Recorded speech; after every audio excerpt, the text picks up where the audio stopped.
سابسکرایب کردن چینل هم از یادتان نره.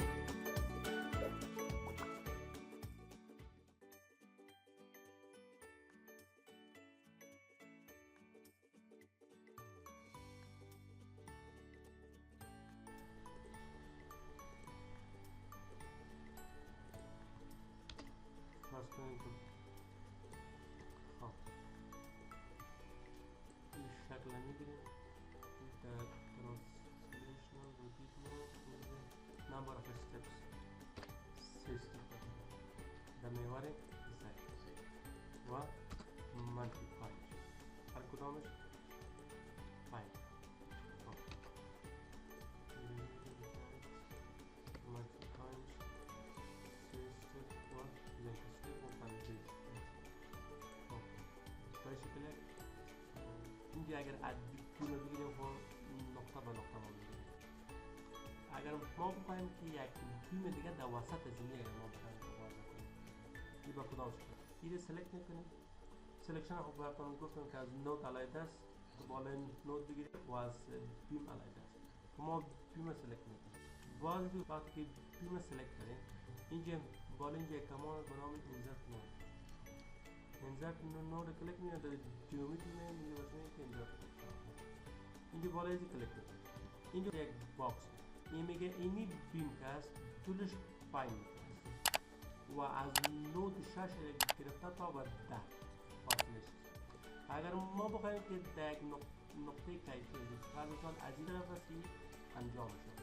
اگر ما بخوایم که در فاصله 1 متری یک نود اینجا به خاطر از این ما میگیم که اینجا ما بتانیم که گادر دیگر هم خواست یا سکندری بیم یا گادر فرید دیگه انتخاب کنیم. اینجا فرض میکنیم در فاصله 1 متری ما میخوایم یک انتخاب میکنیم در پایین پروپورشن یا نسبتش مشخص میکنیم که مثلا این 1 متر چندم فیصد از این است 20% پایین 1 متر میشه یعنی 5 دانه 1 متری ما 1 دانه گادر میشه یعنی 0.2 فیصد یا 20% از این گادر 1 متر است. یعنی شما میتونید که به اساس طول برش رو اندازه بکنید و هم به اساس نزدیک. اگر اینجا انتخاب کنیم باز باشیم که اد نو پوینت یعنی اینمی نود ما در کدام نقطه آمده این نقطه به نام 17 این رو کلیک کنیم حالا یک نود دیگه از این طرف و اگر شما باید کجا میفهمید که شروع یا انجام جنگ سبز است اینی شروع گادر براتون نشان میده و اون آبی که ختم گادر. یعنی اگر شما بخواید که در 1 متری انجامش شروعش کار داشته باشه خود 1 متر میگه. اگر داخلش کار داشته باشین اینجا من نظر نود در فاصله 4 متری باشه میگه.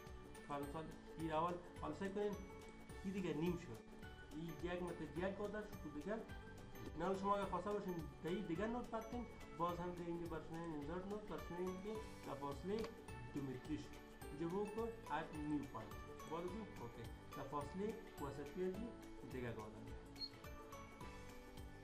و اگر خواسته باشین که عین طریقه ای را هم چی کنین میتونید گیره بگین که سیکنالوژی گادر باز هم ای شروع است و انجام است. این سلکت میکنید برشمین که انزرت میگه که در فاصله 1 متری اد نیو پوینت اوکی باز هم این سلکت میکنید برشمین که انزرت نود میگه برشمین که چی در فاصله 2 متری باز برشمین که اد نیو پوینت باز از او اینا که در بین خود آنها دیگر نود اینا رو شما میتونید که دیگر گادر هم به این 4 نقطه وضع کنید با کدام شکل اگر اینجا کلیک کردین خب میایید اگر اینجا نگرفتین اینجا میگن اد بیم دیگه ما بیم رو به 4 رقم میتونیم که انزرت کنیم اد بیم from point to point از یک نود تا دیگر نود اد بیم رو میگیریم اینی و اینی عین کار میکنیم اگر از اینجا یک نود از اینجا دیگر و یا از این نوت میگیرن تا به این مهم نیست که با کدام شکل مثلا بالایی که دیگه میتونین که ایره وضع و اگر باز شما در جیومتری بین اینجا بگید اد بیم اینجا باشونین که اد بیم between midpoints در قسمت وسطی گادر به خاطر ما ضرورت به نود انداختن نداریم سعی کنید اگر این ما اد پوینت تو پوینت بگیریم جیومتری رو انتخاب کنید اگر این ما کلیک میکنیم نمیگیره برام میگه do you want to add node here باز باشیم که یک باز داخل دو کمان میره و بدون از اگر خواسته باشیم باش میگیم که اد بیم، اینجا باش میگیم که اد بیم بتوین مید پوینت. باز ضرورت به این بر نود نیست، باز این هر گاده کلیک کنید در نقطه وسطیش میگیره. باز که در اینجا کلیک کنید در نقطه وسطی این دیگه گاده و باز اینه که اگر دیلیت هم کنید باز اون نودا رو برتان خودش وضع میکنه. باز اگر خواسته باشیم که نود ریموو کنیم اینجا میگیریم بالای نود ایران نود اینو باش میگیم که دیلیت. باز بخیر گاده وارد میشه. باز اثر اگر گاده کار داشتیم باز پس از این نود تا به این نود میگیریم گاده کنیم. باز اگر بخوایم که مثلا باز به اینجا ایچ از add beam by perpendicular intersection. فرض مثلا دینی گاده یک نود داریم در فاصله کل گاده رو 5 متر است، در فاصله 3 متریش میگیم add new point. اوکی. شما میخواید که یک نود اینجا داریم با اینی گادر از اینی نود عمود دیگه گادر باشه. ضرورت به این نیست که دیگه شما اینجا دیگه نود بگیرید. اینجا من در جیومتری add beam اینجا باش میگیم که add beam by perpendicular intersection. اینه میگه باز با اینجا در هر نقطه‌ای که کلیک کنید عمود بالا زده. ضرورت به این نیست که شما باز هم دو نود و اگر باز پاک کنید باز پس اون نودش میمونه. باز اگر نودش اگر کار داشته باشین پاک کنید اینجا سلکشن نود میگیریم کنترل ار دی رو کلیک میکنیم اینو دیلیت میکنیم. باز پس اینو راش میگیریم اینو باش میگیریم اصلا یک بیم دیگه مشخص که نود فرق میکنه بیم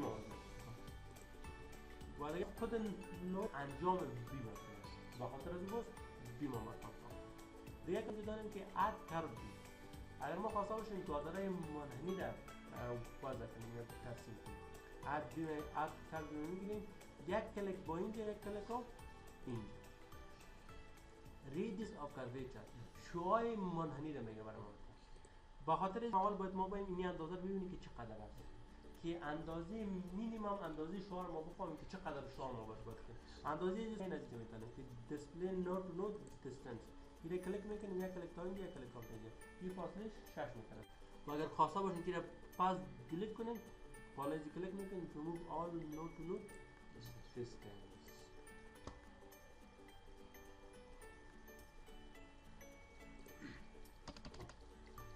دوجه طول از این گادرم چقدر بود؟ 6 متر. شعاع ازی باید چقدر باشه؟ شعاع ازی باید از 3 متر کده کمتر نباشه. اگر از 3 متر کده کمتر باشه باز این دو نقطه را کش کنیم یا وصل نمیکنه کسی. با خاطر از باید ما چی کنیم؟ اد کردیم یک کلیک اینجا یک کلیک اینجا بر شما ریدیس آف کرویچر مینیمم از 3 متر کده کمتر باشه ما وضع کده نمیکنیم. میره بچه کم میدیم 3 متر. اوکی میکنیم. این حال قوس براتون در کدام محورند در محور وای. اگر شما خواسته باشین که این به شکل کانتیلیور باشه چیزی چی میکنیم؟ از این نقطه پاس تا این نقطه میگیم باشه میگیم که ریدیس آف کرویچر 3 متر و گاما انگلش 90 درجه میگیره. اوکی. روتیت اگر باز خواسته باشین که در ناحیه دیگه کار داشته باشین ریدیس آف کرویچر 3 متر گاما انگلش 180 درجه میگیره. اوکی. قسمت وای. اگر خواسته باشین که در این نقطه باز 3 متر گاما انگلش 279 360 بگیرین یا 0 بگیرین به اینجا باید میتونید اد کردیم نقطه تا به این شاید این فرض که یک سرکل است که قسمت از شعاع میگیره مثلا 10 متر شعاع میگیره گامانگلش میتونیم 90 قسمت از قوس خود قوس هم که یک مرکز خدا داره نظر به او شعاعش باز میگه که اینی قوس او شعاع مکملش برش میگیم نظر به او باز این قوسی که در اینجا مربوط میشه. اگر خواسته باشید بازی اندازه رو چی کنید که اندازه چقدر است دایمنشن میایم باشه اینکه دیسپلی اوکی باز اندازه این قوس هم باید کنید اینجا مشخص کنید و اگر بخواید که پس ریموو کنید خب باز ما میایم در جیومتری اد بیم اد کرد بیم اینو کلیک میکنیم تا به اینجا فرض کنید ما 3 متر همون نیم دایره رو حساب میکنیم گامانگل 90. یعنی اگر شما بخواید که بالای از اینی گاده اگر نود وضع کنین نود وضع کردن نمیتونید فکر اینجا باید بگیم که insert node اینجا میگه insert node facility is presently not available for curved beams یا for curved ممبرز. اینو برش میگیم که اینو با کدام شکل میشه. یک نود بالای از اینی گادر، اینجا یک نود وارد میکنیم. در کدام نقطه؟ اینجا مثلا یک گادر داریم، این خود در یک نقطه مشخص میشه. اگر شما بخواید در نقطه وسطش بگیریم، اینجا برش میگیم که ات مید پوینت میگیریم که وسط در نقطه وسطش باشه. اگر شما خواسته باشین بیاین نظرتون اگر بگین که اینمی گادر با ما 4 است. 4 است مساوی. بیا باش میگیم که 4 ات اند پوینتس. اوکی که 4 نود پوینت است. خب حالا فعلا ما باش میگیم که نظرتون ات مید بعد از او اوکی. اینا اینجا ما یک کمان دیگه داریم به نام سرکولر ریپیت. بالای کلیک کنید. اینجا خب اول اینی نود را اینی نود که دا شروع از این سرکل است. سیمی سرکل است. اینا سلکت میکنیم. اینا اول سلکشن نود را میگیریم. اینجا بالای کلیک میکنیم. باز باش میگیم که سرکولر ریپیت. در سرکولر ریپیت میگه نظر به کدام ترو کدام نود این دوران بود. اینجا برش میگیم که نود کلیک میکنیم اینی که کرسر بالای یک کلیک. این میگه نود 21 است. باز میگه نظر به کدام محور باید چرخ بخوره. این خود یک سان بر روی فوکس و زید هم روی فوکس. این مجبور است که به محور وای دور بخوره. وای انتخاب میکنیم. اینجا توتال انگل و انگل مکمل میگه چقدر 180 است. 180 میگه چند ایسا بر کنه یا چند نود بر فرق اینجا فرق میکنه. بس میگیم که ما یک نود بر یک نود در وسط جمله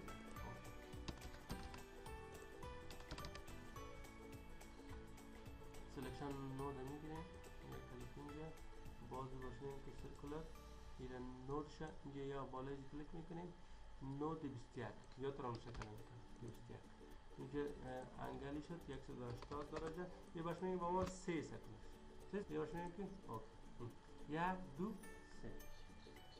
اگر بخوایم که 2 سه باز یک نود برتون دوازده برتون و دیگه اینجا باز بین سرکولر ریپیت. اگر این خواسته باشین که چی باشه. خب این حال شما در بالای زمین یک گادر عمودی کار دارید. گادر عمودی سلکشن میگیریم کنترل بالای این نود یک کلیک. باز میاند بالای ترانسلیشنال ریپیت. اینجا نمبر اف استپ میگه چند کاپی بگیریم. میگیم یک کاپی بگیریم. تو ارتفاع چقدر 4 متر. اگر بخوایم که بالا بریم، اگر بخوایم که پایین بریم بس میگیم که منفی. اینجا برش میگیم که لینک استپس وصل کنه که اگر وصل نکنه اصلا که وصل نکنه اوکی یک نود برتون در قسمت پایین برتون یا بس.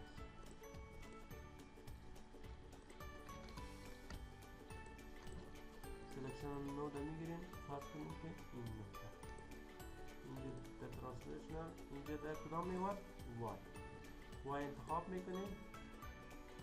نمبر اف استپ یک منفی 4. اینجا لینک استپس هم میگیم منفی 4. اوکی فکر اینجا برتون یک نود دیگر با فاصله 4 متر وارد کرد.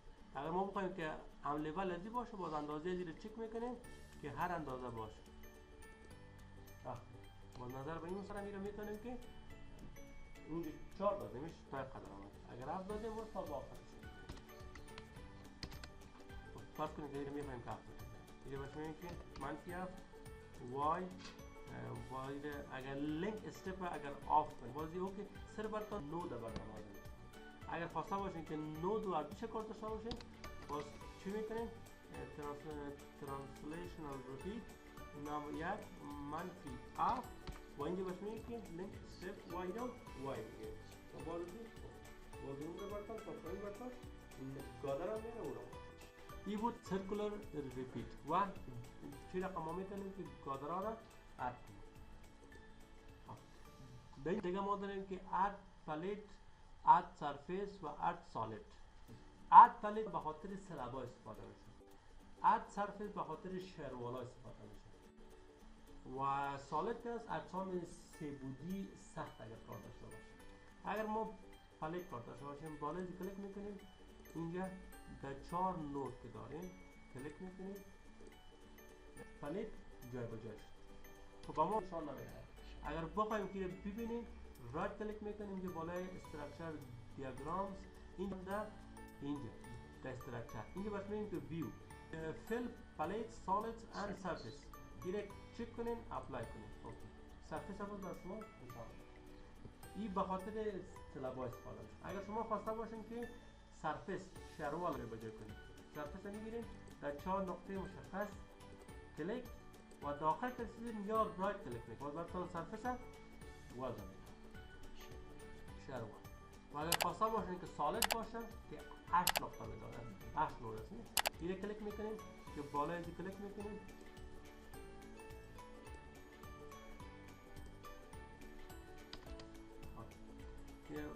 کنار این سلکشن داریم پلیت کرسر که پلیت کرسر گرفتید باز اگر بالای جو کلیک کنید سرفیس رو بیمیار سلکت نمیکنه صرف سرفیس میکنه پلیت میکنه. اگر بالای ازی آمدین سرفیس کرسر بالای جو کلیک کنید با صرف سرفیس رو کنید و دیگر باز برتان کلیک نمیکنه. و دیگر کس اد سالید است. خب و دیگر این آخرش که هست جیومتری کرسر است. باز دیگه باز نمیبینه که یه سرفیس بسی پلیت بسی باز کلش برتان سلکت میکنه.